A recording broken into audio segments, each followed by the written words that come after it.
And you've written about unsolicited offers, right? And you have a white paper specifically on this. Yes. And for owners like who've received that flattering call, right? Walk us through what's actually happening on the other side. Like, what does the buyer know that the business owner doesn't?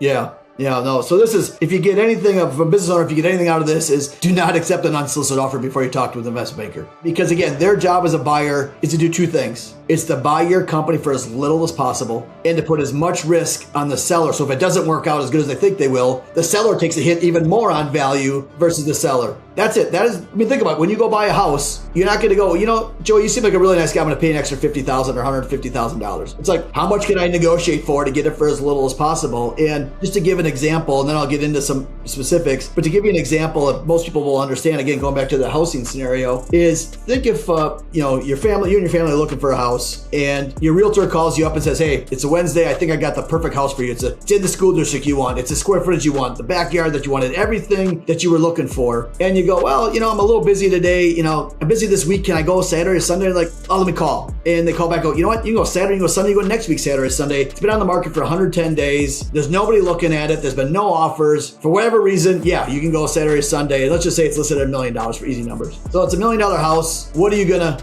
what value, what offer are you gonna put on the house if you're the only buyer on the table and no one else has been there and been on the market for 110 days? So now, same house, scenario number 2, same house, same square footage, same everything else. Get a call, hey, I think we found the perfect house for you guys. It's everything you've been looking for, school district, blah, blah, blah. And they go, oh, great. I'm busy today. Can I go Saturday? Saturday, there's already 5 showings on Thursday. I got you the 6th, and all the offers are due on Friday at noon. You go there, you look at it. It's everything you're looking for, and you've been looking for 3 months. Now what value are you going to put on that house? Probably asking or even more than asking. You went from an $800,000 maybe offer to $1.1 million, or whatever it might be. And then the third scenario is, as you're walking out of that house, the 7th couple's walking in, and it's just that family that you can't stand. Like he or she, they think they know it all, or their kid beat up your kid at school, or whatever it might be. And they're like, hey, Joey, get out of this house. That's my house. You can't afford this house. I'll bid you. And now you're like, over my dead body, I'm buying this house. And now that's the synergy of the buyers going, well, I can't let my competitor buy it. Now I've got to buy it. And so you might put 3 different values on the exact same house. And that's what we do as investment bankers at Cornerstone, is that's what we're creating, is we're telling the right story, the best story possible, to the right group of buyers, putting no asking price in the company. We're running a process where we're controlling the flow of information. We're keeping it confidential. We're controlling timing. We're asking for all the offers at one time,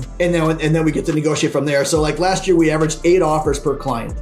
So now who has the leverage? If it's one buyer and one seller, the buyer has all the tricks. They're going to tell you, and what we hear a lot, and in fact, I just heard this the other day, is the buyer will tell you, even sometimes they'll even tell you a high number. They'll tell you a crazy multiple and go, holy cow, well, geez, if I can get that, that's more than I ever thought. Well, then they're like, well, just sign this LOI here. And now they got exclusivity. Once they sign the LOI as a seller and you get exclusivity, the deal's kind of done. Your fate has been sealed, because now they have control. You can't bring any other buyers to the table. The deal's already cut, so you really don't need to bring an investment bank in or anybody else. The best thing you're going to do is get that value in there. But what's going to happen is now they're going to drag you out, and they're going to drag, I'll close quick in 45, 60 days, Joey. 9 months later, you're still talking about it, and you're getting tired, and you're wearing down. And guess what you're not spending time on? Your business. So now they go, yeah, Joey, I told you I'd buy it at 5 multiple, but it used to be 2 million. Well, now it's $1.5 million in your TTM, your trailing 12 months. So we can close next week, but you got to take that $2.5 million haircut, Joey. You want to do that? Oh my gosh, it's been 9 months. I've dragged through the mud. You're burnt out. You're tired, and you take a big haircut at the end of the day, or they walk away and you plead for them to come back, and then they lower the price. And it's sad, but that's what happens a lot of times. And again, not everybody, but that is a playbook that gets played, is that they'll tell you what you want to hear, and they just keep chiseling away at the value with QOVs and other due diligence items and everything else until they get to the number that they knew they were going to pay to begin with, which is much less than what they offered, and probably much less than what the true fair market value is. Because just to give you an idea, we just did a deal about a month ago, and it was a smaller deal. It was but a great business out west someplace. And the business owner, the financial advisor, actually called us. I think they saw me speak somewhere and said, hey, Scott, we'd like you to talk with our client. They're talking to a buyer, which most most business owners are talking to buyers right now. It's amazing how much money is out there chasing deals because again, they get a better deal. And this will prove the point. So they said, they got an interested buyer. They don't know what it's worth. They've never had a valuation done or an RMA, and they just want to make sure they're not leaving any money on the table. They said, well, where are you at? Well, they started at 5 million and they negotiated up to 10 million, but it's all earn out from 5 to 10 million. If we'd have to be really, really good and grow crazy for us to get the full 10 million. So they said, we want to do an RMA. So we did the RMA, and as they presented, they're talking the 10 million. They said, the buyer said, hey, look, just so you know, this is as high as we can go. We shouldn't have even gone this high. We really like you, but this is our last and final offer. If you don't like the 10 million with the 5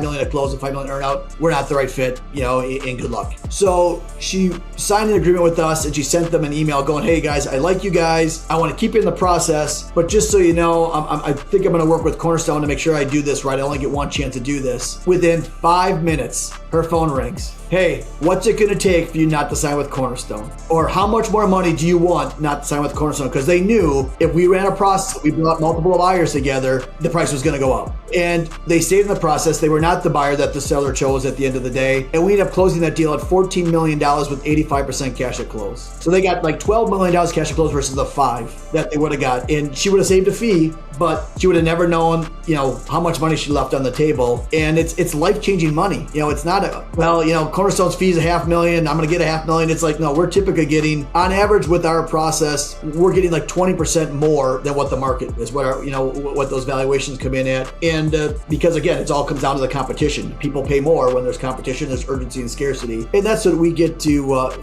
we get to do. That's very interesting. And that's the POMO process, right? The power of multiple offers. That's crazy. That's a 7 million more upfront. And then that's a 40% increase as well. What do you think that's due to?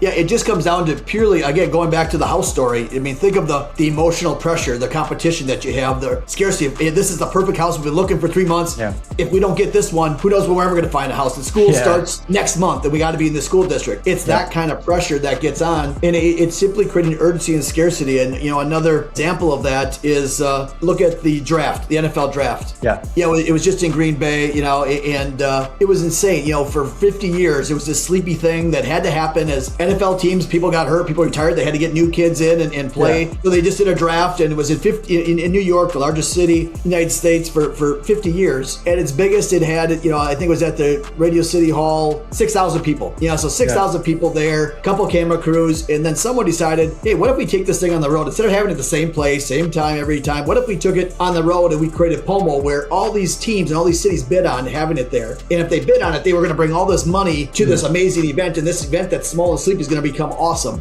Well, just to give you an idea, it's been going on now for about 10 years. Green Bay's population is 107,000 people. New York's is about 8.5 million. Yeah. New York had 6,000 people. Green Bay had 600,000 people.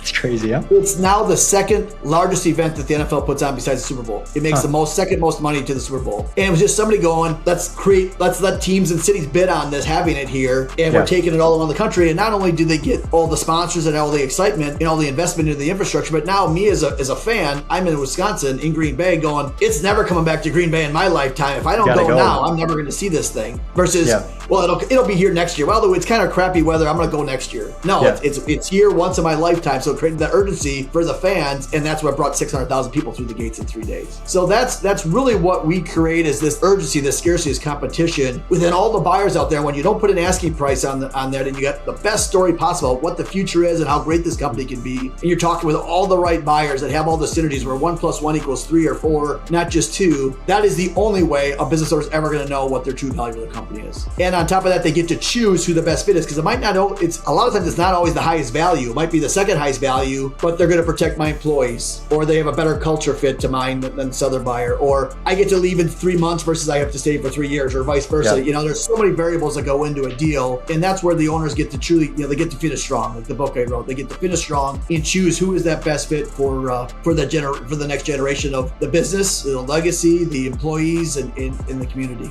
Yeah. So basically, right, be careful about if you just have one offer, you're doing it wrong, right? Make sure that you have more eyes to look into it and see it's a shark industry. 100%. Yeah. If you're going to do one offer, it's flattering. It's exciting. Like if I called you yesterday, go, hey, I really like your company. Man, you build up a great company. I would love to buy your company. It's flattering. Somebody's validated the 5 years of work that you offered. It's your identity, that, right? Like as a business owner, it's your identity, their business. So it is. And you hear all the right things. And that's what it is. They know all the right things to say to pump up your ego. And and we all have egos. It's good. You have to have an ego. It's not negative. It's like, no, I built this thing and someone's validated my baby and telling me it's a good looking baby. And boy, your kid's a good athlete. And you feel proud. For sure. But then you just don't know what the true value is. And they are, again, why would they? Why would they pay more than they have to if they're the only buyer at the table? Of course.